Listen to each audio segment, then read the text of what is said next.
सार बचन राधा स्वामी वार्तिक भाग पहला दफा 62। आजकल विद्या का विस्तार बहुत है और बसबब हासिल होने इल्म और अक्ल के बाहरमुखी पूजा हरेक को ओछी और फिजूल नजर आती है और इसमें कोई शक भी नहीं कि वे सब नकल हैं और उनसे कुछ भी फायदा हासिल नहीं होता। मगर इनको उस उपासना और अभ्यास की जिसमें तन और मन पर दबाव और जोर पड़ता है तलाश बहुत कम है और ना उसकी मेहनत और दिक्कत किसी को गवारा होती है। इस वास्ते कुल मतों के विद्यावान ज्ञान मत को पसंद करके उस पर एतकाद लाते हैं और वाचक ज्ञानी या सूफी या ब्रह्म ज्ञानी बनते चले जाते हैं, पर अपनी हालत को जरा भी नहीं परखते और न दूसरों से परखाते हैं और विद्या बुद्धि की दलीलों से लोगों को कायल माकूल करने को तैयार रहते हैं। गौर का मुकाम है कि जब तक काम और क्रोध और लोभ और मोह और अहंकार मौजूद हैं तब तक पूर्ण ब्रह्म पद कैसे प्राप्त हो सकता है। अगर दो चार ग्रंथ पढ़कर समझ लेने का नाम ब्रह्म ज्ञान है तो ऐसे ब्रह्म ज्ञानी बनने में क्या मेहनत पड़ती है। हर एक शख्स जिसको किसी कदर विद्या और बुद्धि हासिल है वही ज्ञान के ग्रंथ पढ़ सकता है, पर सफाई अंतर की मन और इंद्रिय को रोककर और बात है। ये बिना योगाभ्यास के हासिल होना नामुमकिन है। दफा 63। जो कोई इन ज्ञानियों से कहे कि जरा अभ्यास में बैठो और अपने स्वरूप में लगो, तो मन चंचल उनको जरा भी बैठने नहीं देता है। जो सूरज शब्द जोग का अभ्यास संतों की रीत से करते तो अपनी परख होती और मन चंचल की खबर पड़ती। सो सूरज शब्द जोग की खबर नहीं और न योगाभ्यास की चाह है, बल्कि उसकी जरूरत भी नहीं समझते हैं। और इनमें से बाजों ने अभ्यास क्या मुकर्रर किया है कि जो कुछ की पोथियों में पढ़ा है उसका विचारना और अपने तय सबसे न्यारा ख्याल करना कि मैं मन नहीं, तन नहीं, इंद्रिय नहीं, पदार्थ नहीं, मैं माया से अलहदा हूँ, अजन्मा हूँ और अलिप्त हूँ और ऐसा हूँ और वैसा हूँ, और इसी ख्याल करने को अभ्यास माना है और इसी गुनावन में जो जरा निश्चलता मन को हुई उसी को आत्मानंद समझा है। ऐसा आनंद तो शेख चिल्ली को भी हासिल हुआ था जब उसने ये ख्याल किया कि मैं फलाने देश का राजा हूँ और ऐसा ऐसा मेरा मकान और ऐसा जलूस है। जब आंख खोली तो कुछ भी नहीं देखा। दफा 64। गौर करके देखा जाता है तो ऐसा ही हाल इन ज्ञानियों का मालूम होता है कि अपने को ब्रह्म स्वरूप और सत्य चित्त आनंद स्वरूप कहते हैं, और जब किसी ने कड़वा या तान का वचन कहा तो क्रोध करने को तैयार हैं, और जब कोई अच्छा पदार्थ देखा या सुना तो उसके लेने और देखने को तैयार हैं, और जो किसी ने स्तुति करी तो उससे मगन और राजी हैं, और जो किसी ने निंदा करी तो उससे नाराज होते हैं और लड़ने और झगड़ा करने को तैयार हैं, और मन की चंचलता करके एक जगह एक देश में कभी नहीं ठहरा जाता। जो आत्मानंद आया होता तो क्या ये दशा होती कि देश विदेश मारे मारे फिरते और सैर और तमाशा देखने के लिए हर एक से खर्च मांगते फिरते और तीर्थों और मंदिरों में कर्मियों के संग टक्करें मारते। एक शख्स कि जिसके पास कुछ दाम नहीं है और जब उसको 2-4 हजार रुपए मिल गए तो उसी रुपए से अपना कारोबार चलाकर एक जगह आनंद से चुप होकर बैठ रहता है, और जो किसी को कोई नौकरी मिल गई तो फिर कहीं तलाश को नहीं जाता है और उसी के आनंद में मगन रहता है और अटक और भटक छोड़ देता है। ये कैसे ब्रह्म स्वरूप ज्ञानी कि अपने को ब्रह्म और आत्मा बतलाते हैं और फिर उनको इस कदर भी उस ब्रह्म और आत्मा का आनंद ना मिला कि 2-4 बरस भी एक जगह बैठकर उसका रस लेते और मेला और तमाशा और बाग और मकानात और देशांतर की सैर के लिए मारे मारे ना फिरते। ऐसी हालत से उनकी साफ जाहिर है कि उनका ज्ञान विद्या ज्ञान यानी बातों का ज्ञान है, असली ज्ञान नहीं है। और आत्मानंद या ब्रह्मानंद जिसकी वे ऐसी बड़ाई और सिफत करते हैं, उनको जरा भी प्राप्त ना हुआ। दफा 65। असली ज्ञान उसका नाम है कि ब्रह्म का दर्शन साक्षात हो जावे। उसका रस ऐसा है कि गृहस्थ आश्रम क्या 7 विलायत के राज पर ठोकर मारता है, पर वो रस मिलना चाहिए। संतों के मत में ब्रह्म नाम ईश्वर के लक्ष्य स्वरूप का है और ये लक्ष्य स्वरूप ही माया सबल है, पर वेदांती ब्रह्म के लक्ष्य स्वरूप को शुद्ध और ईश्वर स्वरूप को वाच और माया सबल कहते हैं। मगर संत जो इन दोनों स्वरूप के परे पहुंचे फरमाते हैं कि ब्रह्म के दोनों स्वरूप यानी वाच और लक्ष्य माया सबल हैं, यानी एक जगह माया प्रकट है और दूसरी जगह है यानी लक्ष्य में बहुत बारीक और गुप्त है।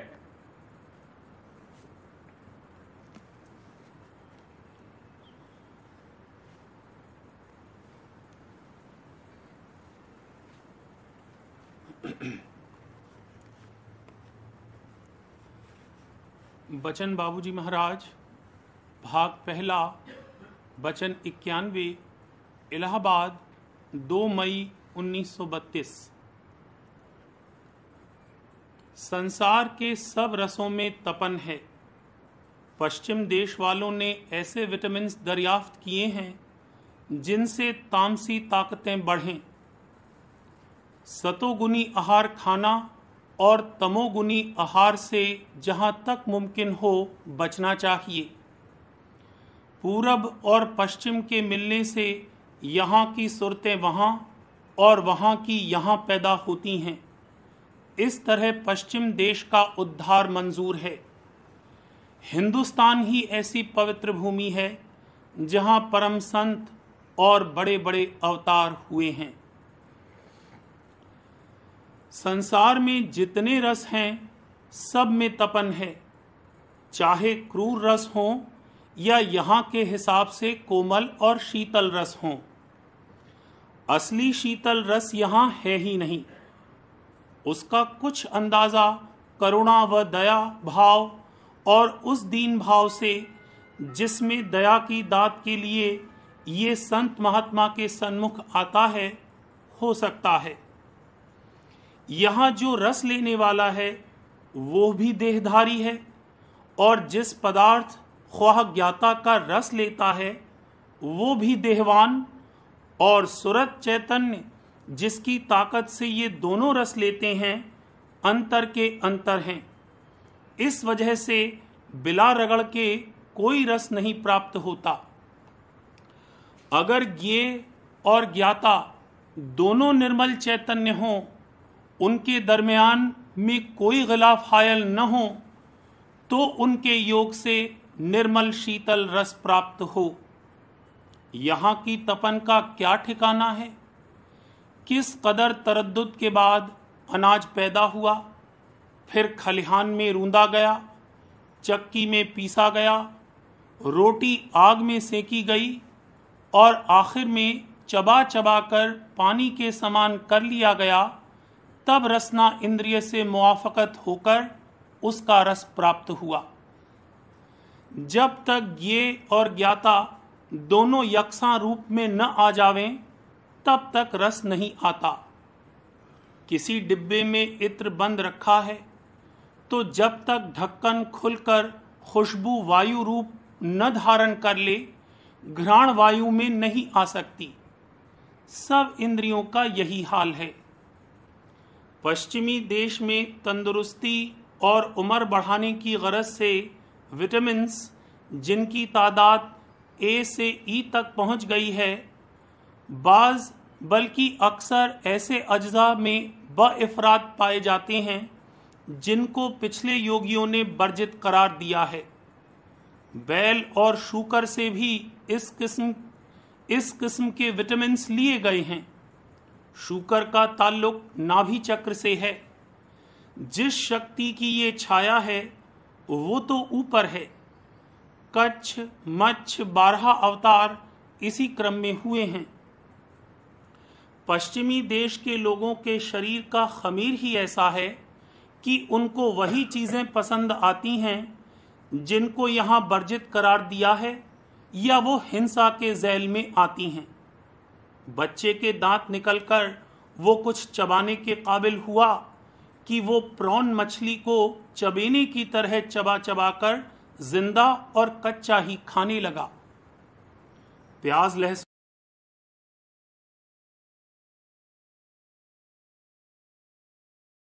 काबिल नहीं है। कटहल किसी कदर बमंजिले गोश्त है। गाजर भी रोज खाने काबिल नहीं है। सेंजने की फली में भी बहुत तामसी अंग है। पश्चिमी देश वालों ने उसी किस्म के विटामिन्स तलाश किए हैं जिनसे नीचे के चक्रों को तामसी ताकत ज्यादा पहुंचती है। इस देश वालों को ऐसे विटामिन्स दरियाफ्त करके रखना चाहिए जिनसे सात्विक अंग की वृद्धि हो। सतोगुनी आहार खाना चाहिए और तमोगुनी आहार से जहां तक मुमकिन हो बचना चाहिए। गोरिल्ला मांस नहीं खाता है, लेकिन उसमें इस कदर ताकत है कि वो 10 आदमियों को मार कर भगा देगा। हाथी घोड़े भी घास खाने वाले हैं, क्या उनमें कम ताकत है? ये उसी किस्म के आहार को पसंद करता है जो इसके अंदरूनी खवास से मुआफकत रखता है। वो अपने से मुआफकत करने वाले अंग को आहार में से छांट लेता है।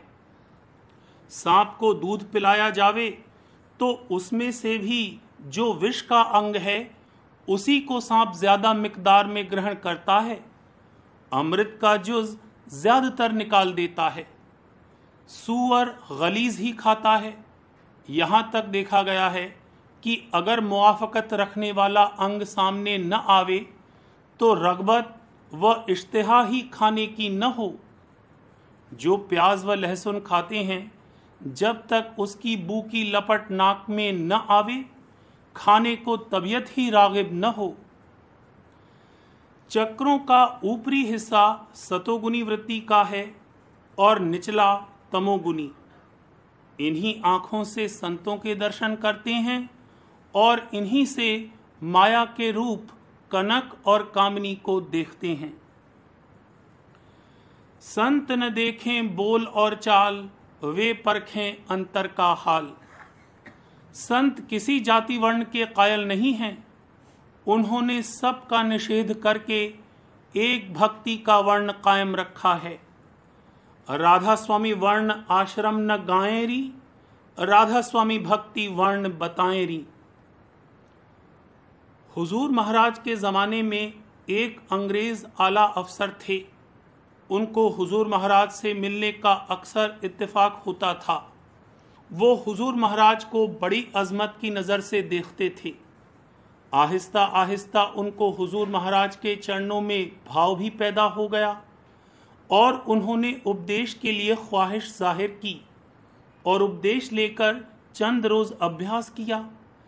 चंद रोज़ ही के अभ्यास में उन पर हुजूर राधा स्वामी दयाल की ऐसी दया हुई कि उनको किसी कदर हज़ व सरूर भी हासिल हुआ। कुछ अरसे बाद वो जिस्म से लागिर हो गए और उनके कानों में आवाज़ आने लगी। जिसके मुताल्लिक विलायत के डॉक्टरों से मशवरा लिया तो उन्होंने नॉइज़ इन द ईयर की बीमारी तजवीज़ की। बाद अज़ां वो अभ्यास से कमोबेश कासिर रहे, लेकिन उनको हुजूर महाराज के चरणों में ताज़ीम व तकरीम बदस्तूर रही। एक अहले विलायत और थे। उनको राधा स्वामी नाम सुनते ही उसमें ऐसा प्यार आ गया कि ये मालूम होता था कि वो पुराने सत्संगी हैं। उन्होंने फौरन उपदेश भी ले लिया और जितनी देर उनके पास बैठने का मौका हुआ वो प्रेम में गदगद और सरशार रहे। राधा स्वामी नाम सुन सुनकर मगन हो जाते थे। एक साहब अमेरिकन थे, अपने घर के बड़े आसूदा और खुशहाल थे। तलाश मजहब में हिंदुस्तान आए और राधा स्वामी नाम सुनते ही इलाहाबाद दौड़े आए। यहाँ आते ही उपदेश लिया और उन पर मालिक की दया ऐसी हुई कि पहले ही दिन उनको मालिक के चरणों में प्रेम सहित भाव आ गया। जो तकलीफ़ात बलिहाज आबो हवा, आसाइश मकान, लिबास व ग़िज़ा वगैरह खिलाफ आदत होने से उनको यहाँ बर्दाश्त करनी पड़ी, वो सब उन्होंने खंदा पेशानी बर्दाश्त की। आखिर वक्त पर इलाहाबाद आने का बड़ा इश्तियाक था। बाज़ ऐसे शख्स हिंदुस्तान में भी हुए हैं कि उनका तहसील इल्म अंग्रेज़ी बहुत वसी न होने पर भी उनको अंग्रेज़ी ज़ुबान में कमाल हासिल था। इन वाक़ात से साफ ज़ाहिर होता है कि पूरब और पश्चिम के रलने मिलने से इधर की सूरतें उधर और उधर की इधर जन्म लेती हैं। जब ही तो उनको इब्तिदा से ही वैसी रग़बत होती है। इस तरह पश्चिम देश का उद्धार भी मालिक को मंजूर है। जो ऐसा गंवार है कि आईने की पुश्त करके मुंह देखता है, वो भी इन विद्यावानों से जो प्रेम और भक्ति से खाली हैं कहीं अच्छा है। सब प्रकार प्रेम की महिमा, विद्या अविद्या दोनों हानि। वो जब अपने इष्ट देव का पूजन करता है तो कैसा गदगद होकर गुणानुवाद गाता है। पश्चिम देश वालों का चित्त भी गदगद होता है, लेकिन शंखनी और डंकनी को देखकर। पश्चिम देश वाले उनको बेवकूफ़ समझते हैं और पश्चिमी देश वालों को ये। यहाँ का कीचड़ का सना गंवार बदरजा अच्छा है बनिस्बत उनके जो पियर सोप मल मल कर नहाते हैं और खुशबुआत व इत्रियात में बसे रहते हैं। उस गंवार में भक्ति भाव तो है, ये माया के लाडले तो भक्ति भाव विहीन हैं। बदमाश हिंदुस्तान में भी हैं, लेकिन यहाँ उस दर्जे की निर्लज्जता नहीं है। वहाँ तो आचरण का मेयार ही गिरा हुआ है। सूअर को तो गलीज पसंद है, उसके आगे मलाई रखो तो छुएगा भी नहीं। क्या उसके गलीज पसंद करने पर यह फैसला कर दिया जाएगा कि मलाई बुरी है? इस अम्र का फैसला कि भाग्यवान कौन है सिर्फ इससे हो सकता है कि बुलाओ 100 आदमी पश्चिम देश के और बुलाओ 100 आदमी हिंदुस्तान के और बैठाओ उनको संत महात्मा के सामने, और फिर देखो कि उनके दर्शन करके पश्चिमी देश वालों में से कितने हैं और हिंदुस्तानियों में से कितने हैं जो भक्ति और प्रेम में गदगद हो जाते हैं। पश्चिमी देश वाले 5 मिनट भी चुप होकर अभ्यास में नहीं बैठ सकते। किसी यूनिवर्सिटी के किसी प्रोफेसर को लाओ, 2 रोज अभ्यास करके भाग जाएगा। ये हिंदुस्तानी ही है कि जिंदगी भर माथा रगड़ते हैं, गिरिया व जारी करते रहते हैं और मालिक की दया के उम्मीदवार रहते हैं। हिंदुस्तान ही ऐसी पवित्र भूमि है जहाँ परम संत और बड़े से बड़े अवतार हुए हैं। और देशों में भी जो आला दर्जे के पीर पैगंबर हुए, वे या तो हिंदुस्तान में आकर रहे और सीख कर गए, या यहाँ के किसी महात्मा ने उनको उपदेश दिया। मौलाना रूम और शम्स तबरेज़ को हिंदुस्तान की बूदोबाश इतनी पसंद थी कि उन्होंने मुल्तान की गर्मी में रहना पसंद किया, लेकिन वो काबुल की ठंडक में नहीं गए। विलायत में नीचे दर्जे के सेंट हुए हैं, जिनकी गति तीसरे तिल हद सहजदल कमल तक होगी। जैसे Saint Augustine, स्वीडनबोर, early fathers of the church, Thomas ओ केम्पिस वगैरह वगैरह। जब खट चक्र से निकलकर तीसरे तिल पर पहुँचे तो इसको ऊपर के शीतल रस की खबर पड़ने लगे और फिर ये बेफिक्र होकर खट चक्र की खाट पर सोवे। शब्द संग बांधो ऐसा ठाठ, बहुर तुम सो बिछाए खाट।